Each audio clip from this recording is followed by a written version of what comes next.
தன் சகோதரரிடம் அவரை பாவியாக்கும் அளவுக்கு தங்குவது ஒரு முஸ்லிமுக்கு கூடாது என்று நபி ஸல்லல்லாஹு அலைஹி வஸல்லம் அவர்கள் கூறினார்கள். இறை தூதர் அவர்களே, அவரை பாவியாக்குவது என்றால் என்ன என்று நபித்தோழர்கள் கேட்டனர்.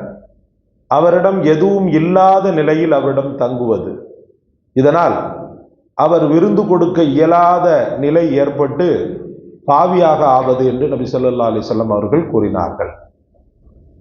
அபூ ஹுரைரா ரலியல்லாஹு அவர்கள் அறிவிக்கிறார்கள், அல்லாஹ்வையும் மறுமை நாளையும் நம்பிக்கை கொண்ட ஒருவர் தன் விருந்தாளியை கண்ணியப்படுத்தட்டும். அல்லாஹ்வையும் மறுமை நாளையும் நம்பிக்கை கொண்ட ஒருவர் தன் உறவினரோடு சேர்ந்து வாழட்டும்.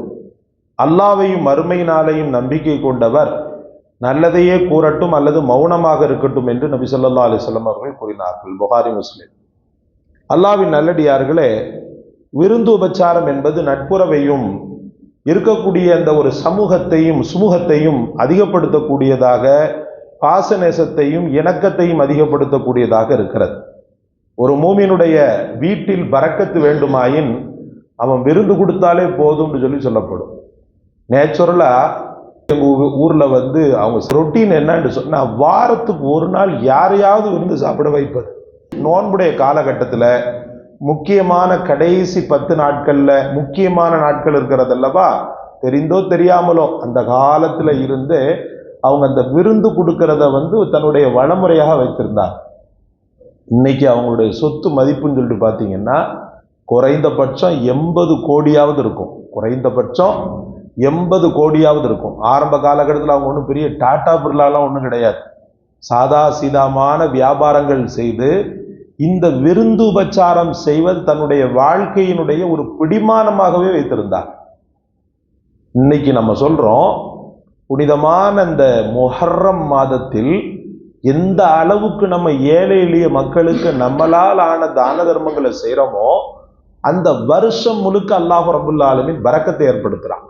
முக்கியமாக குறிப்பாக இந்த விருந்து கொடுக்கிற விஷயத்துல நம்ம யார் அதிகம் தேர்ந்தெடுக்கணும்னு சொன்னா, நம்ம குடும்பங்கள்லயே ரொம்ப ஏழ்மை நிலையில உள்ள மக்கள் இருப்பாங்க. நமக்கு தெரியும், மச்சா அம்மாவன், காக்கா அம்மாவன், பெரியப்பா அம்மாவன், எந்த மோனோ அவர் தூரத்துல கூட இருப்பார். அவருடைய வீட்டுக்கு நம்ம என்ன செய்யணும்னு சொன்னா போகணும். ஏன்னா அவரை யாரும் சீண்டி இருக்க மாட்டாங்க.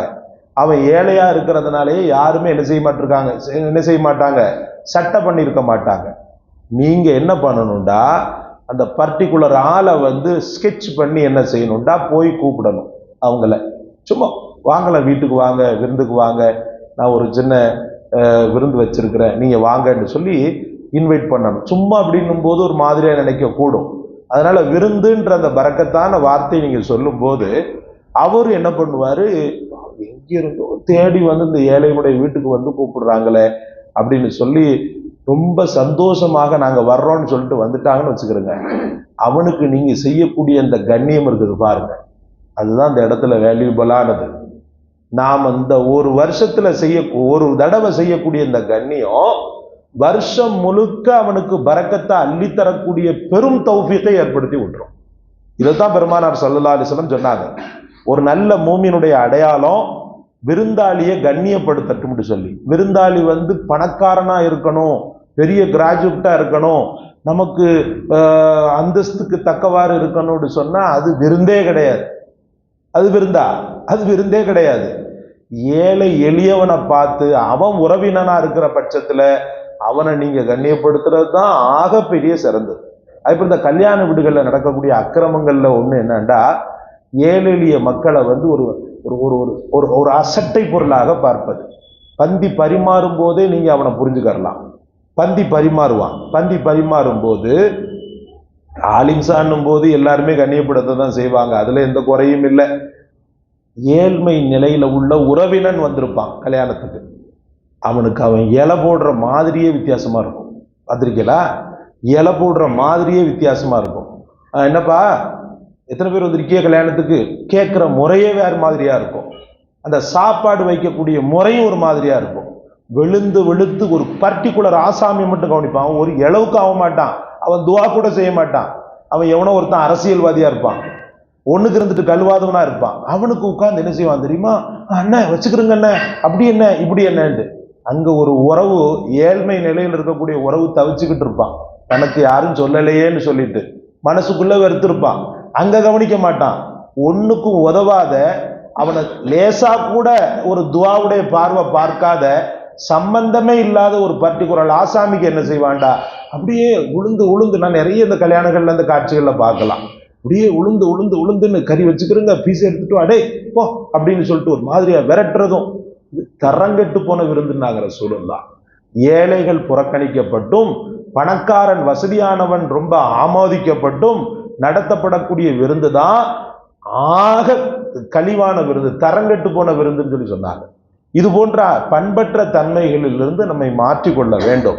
விருந்து உபச்சாரம் என்பது வீட்டில் நீங்க அழைச்சு கொடுக்கிறது தான் விருந்து உபச்சாரம் அல்ல. நீங்க ஒரு கல்யாண ஃபங்க்ஷன்ல நீங்க அழைத்து அவனை அழகான முறையில பரிமாறுவதும், அவனுடைய உள்ளத்தை கொள்ளை கொள்ளக்கூடிய விதத்துல, அவன் உணர்வுகளை புரிந்து நடக்கக்கூடிய விதத்திலே அவனை கண்ணியப்படுத்துவதும் தான் சிறந்த விருந்தாக இருந்து கொண்டிருக்கிறது.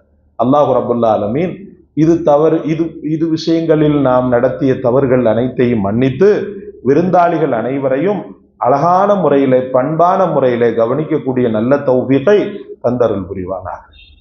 சுபான்.